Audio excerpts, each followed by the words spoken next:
మనము మన చట్టాలు తలుచుకుంటే శిక్షలు కఠిన శిక్షలు అవ్వచ్చు. కానీ మనలో పేరుకుపోయిన కల్మషం సంగతేంటి?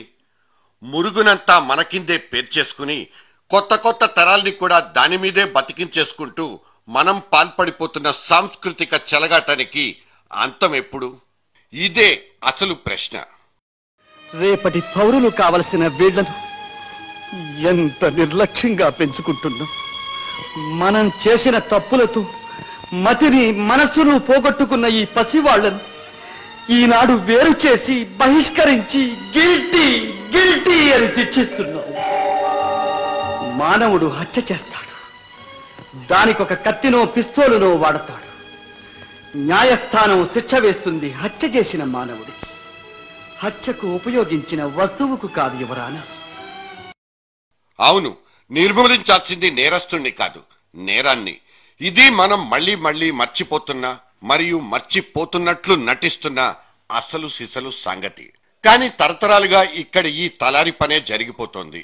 4 తలలు ఉరి కొయ్యలకు వేళ్లాడినంత మాత్రాన మనల్ని వాటేసుకునే ఉండిపోయిన ఈ నేర స్వభావం చచ్చిపోతుందా? 4 మైనరబ్బాయిలు కూడబలుక్కుని ఒక మైనరమ్మాయి మీద సామూహికంగా తెగబడ్డ దారుణం ఒకటి ఇవాళ వెలుగు చూసింది. ఇక్కడ నేరము శిక్ష. Again a bigger question mark. ఎవరి సంతోషం కోసం, ఎవరి సంతృప్తి కోసం నువ్వు హత్య చేశావో? రాణి కోసం నేను చేయలేదు. ఎవరి కోసం చేశావు? నా కోసం. నీ కోసం అంటే నా సరదా కోసం. ఎవరినైనా చంపితే ఎలా ఉంటుందో అని సరదా. ఆ చావు గురించి ఊళ్ళో ఏం మాట్లాడుకుంటున్నారో వినాలని సరదా. బతుకులు ఏమి రాస్తున్నాయో చదవాలని సరదా. హంతకులు దొరక్క పోలీసులు పిచ్చెక్కిపోతుంటే చూడాలని సరదా.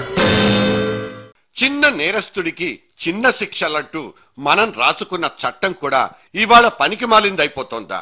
దారి తప్పి దారుణాలకు పాల్పడ్డ మైనర్ రాజాలకు 3 ఏళ్లకు మించి శిక్షలు వెయ్యకూడదంటే ఇదెక్కడ చట్టం అంటూ నిగ్గదీయాల్సిన పరిస్థితి. ఇవాళ శిక్షించడానికి అడ్డుపడుతున్న వయస్సు ఇటువంటి నేరానికి పాల్పడ్డప్పుడు మాత్రం ఎందుకు అడ్డు రాదన్న ప్రశ్నకు అసలు జవాబే లేదు.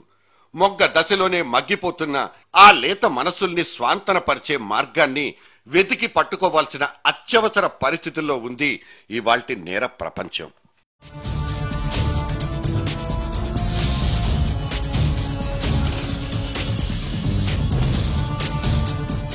మానసిక పరమైన సంస్కరణకు, మారు మనసు పొందడానికి మన జువెనైల్ హోమ్స్ లో ఉండే పరిస్థితులు తోడ్పడుతున్నాయా? బాల నేరస్తుల్ని బాగుపరిచి మళ్లీ జనజీవితంలోకి ధైర్యంగా వదిలేంత సదుపాయం గాని, సౌకర్యం గాని అక్కడ లేనేలేదు. జైళ్లనేవి కేవలం శిక్షించే కారాగారాలు మాత్రమే కావని, పద్ధతిగా బతకడం నేర్పే కర్మాగారాలని పెద్దలు చెప్పిన మాటలన్నీ మన దేశంలో మాటలుగానే మిగిలిపోయాయి. జువెనైల్ హోమ్స్ అనబడే బాల నేరస్తుల శిక్షణాలయాలు సైతం సంస్కారహీనంగానే నడుస్తున్న వైనం ఎన్నోసార్లు తెర మీదకొచ్చింది. కట్టుకోవడానికిచ్చే గుడ్డలు గాని, తినడానికి పెట్టే తిండి గాని జీవితం మీద వాళ్లకున్న ఆ కాసింత ఆసక్తిని చంపి పారేస్తున్నాయి. అక్కడ దొరికే సైకలాజికల్ కౌన్సిలింగ్ పరిస్థితి కూడా అంతే. వీళ్ల ఆలనా పాలనా చూసే అబ్జర్వర్లు కూడా అనుభవమే లేని అరకొరగాళ్లు. ఈ దుర్భరాలన్నీ కలిసి బాల నేరస్తుల్లో పరివర్తన పుట్టించడం కంటే సమాజం పట్ల ప్రతీకారాన్నే పెంచుతాయండంలో సందేహమే లేదు. తొడుక్కునే గుడ్డలు మార్చుకున్నాం, తినే తిండిని కూడా మార్చేసుకున్నాం. చదువుకునే చదువుల్లో సైతం చదును పదును రెండూ పెంచుకున్నాం. మన సాంకేతిక పరిజ్ఞానం అయితే ఎన్నో ఎత్తుల్ని చూసేసింది, ఆకాశాన్నే తాకేసింది. కానీ అప్పటి సుడిగుండాలు మాత్రం ఇప్పటికీ మన వెన్నంటే ఉండిపోయాయి. దొమ్మీలు, దారిదోపిడీలు, హత్యలు, అత్యాచారాలు ఏదాగింది కనుక ఆ నేరం ఇప్పటికీ జరిగిపోతోంది. వరంగల్ జిల్లా స్వాప్నిక ఇప్పటికీ గుర్తుంది. నట్టింట్లో నెత్తుటి మడుగును చూసిన రాజమండ్రి అనూష విషాదాన్ని ఎప్పటికీ మాత్రం మర్చిపోగలం? మాటల్లో చెప్పుకోలేనంత హేయమైన రీతిలో కిరాతకంగా చంపబడ్డ ఆయేషా మీరా జ్ఞాపకం ఇంకా చెరిగిపోనేలేదు. ఈ కేసులన్నీ విచారణ పరిధి దాటిపోయాయి, దోషులకు శిక్షలు పడిపోయాయి. కానీ వీటన్నిటికీ మూల కారణమైన ఉన్మాదాన్ని మాత్రం ఏ ధర్మాసనము శిక్షించలేకపోయింది. సో కావలసింది పనిష్మెంట్ కాదు, పరివర్తన. సరిగ్గా ఈ ముక్క దగ్గరే మనం మళ్లీ మళ్లీ ఓడిపోతున్నామా? ఒకనాడు హృదయ వీణ మోగించి, హృదయ కవాటాలు తెరచి, ప్రేమానురాగాలతో ప్రపంచాన్ని జయించు అని బోధించిన మనం ఈనాడు ఒక మీట నొక్కి ప్రపంచాన్ని ఎలా భస్మీపటలం చెయ్యాలో నేర్చుకుంటున్నావు, నేర్పుతున్నావు. ఈనాడు మన దేశంలో అంతర్యుద్ధాలు, భాషా సమస్యలు, ముఠాతత్వాలు, రాజకీయ పుటెత్తులు, కులమత ద్వేషాలు, కొట్లాటలు, రక్తపాతాలు, రైళ్లు, బస్సులు, ప్రభుత్వ కార్యాలయాలు మన సొత్తు, మన సంపద అని మరిచిపోయి నాశనం చేసి చప్పట్లు కొడుతున్నాం. మన ఇళ్లకు మనమే నిప్పండించుకుని ఎగిరి గంతులేస్తున్నాం. విధ్వంసక చర్యలు, చిత్రవతలు, మరణ హోమాలు, చావులు, మరణాలు.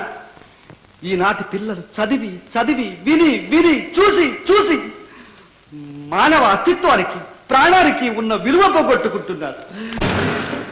పడిపోతున్న రూపాయి విలువ గురించి ఉపన్యాసాలు ఇవ్వడం సరే, ఇప్పుడు మనిషి మాన ప్రాణాలకుండే విలువలెంతన్నది ఎవ్వరికైనా ఎరుకేనా? వాటి గురించి ఏ రోజైనా మాట్లాడుకున్నామా?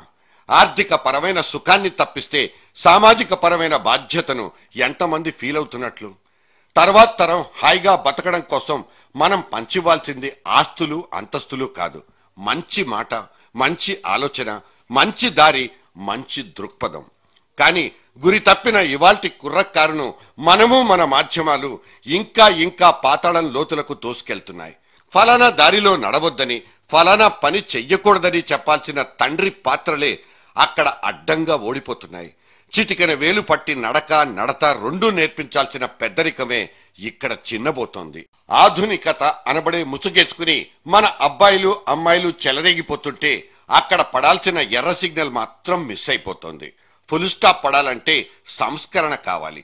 కానీ ఎక్కడి నుంచి రావాలి, ఎవరి దగ్గర నుంచి రావాలన్నదే ఇక్కడి ప్రశ్న. వ్యక్తిగత బాధ్యత కంటే సామూహిక స్పందనతోనే ఎంతో కొంత మార్పు సాధ్యం. కానీ అటువంటి మాధ్యమాల్లో ఇవాళ ఎక్కడైనా కమిట్మెంట్ అనేది కనిపిస్తోందా? ఇవాళ రిలీజ్ అయిపోతున్న సినిమాలే కాదు, వాటి తాలూకు ట్రైలర్లు చాలు పసి మొగ్గల్ని పక్కదారులు పట్టించడానికి, పిచ్చి పనుల వైపు ఉసిగొల్పేయడానికి. జరగరానిది ఏదైనా జరిగినప్పుడు మాత్రం ఆవేశపడ్డానికి, ఆక్రోశించడానికి రోడ్ల మీదకి మాత్రం వచ్చేస్తాం. ఈ పిచ్చి వేళల్లో ఎందుకు కలిగింది, ఎలా కలిగింది? The unhealthy home, the unholy environment.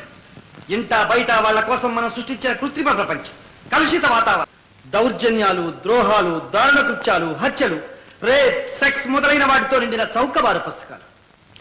Eenadu A book stall కు వెళ్ళినా, ఏ పత్రిక, ఏ పుస్తకం ముఖ చిత్రం చూచినా ప్రవరాక్షుడిని సైతం అగాధంలోకి తోసేయగల అర్ధనగ్న చిత్రాలు కనిపిస్తాయి. ఎక్కడ చూచినా sex, sex, sex, the wild exhibition of sex, the abraxas exploitation of sex. మన సంస్కారం, సంస్కృతి, నాగరికత వాటికి ఎలాంటి సంబంధము లేకుండా కేవలం అమాయకుల బలహీనతను రెచ్చగొట్టే సెక్స్, హారర్, క్రైమ్ ఇతివృత్తాలుగా గల ఇతిహాసాలు, విరిసి విరియని మొగ్గలు, వికసించని హృదయాలు, మంచి చెడు అర్థాలు తెలియక వాటి అంచులలో ఆడుకునే పసికందులు, వాళ్ల మనస్సుల్లో ఎలాంటి విషబీజాలు నాటుతాయో ఆలోచించండి యువరానా.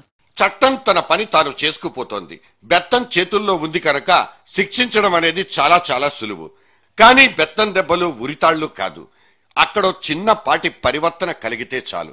దారి తప్పాలన్న ఆలోచనలే మొగ్గ తొడక్కూడని మంచి వాతావరణం కల్పించినా చాలు. అక్కడే నేరం నిలిచిపోతుంది, ఉన్మాదం ఆగిపోతుంది. A child is born sinless, not necessarily sin-proof.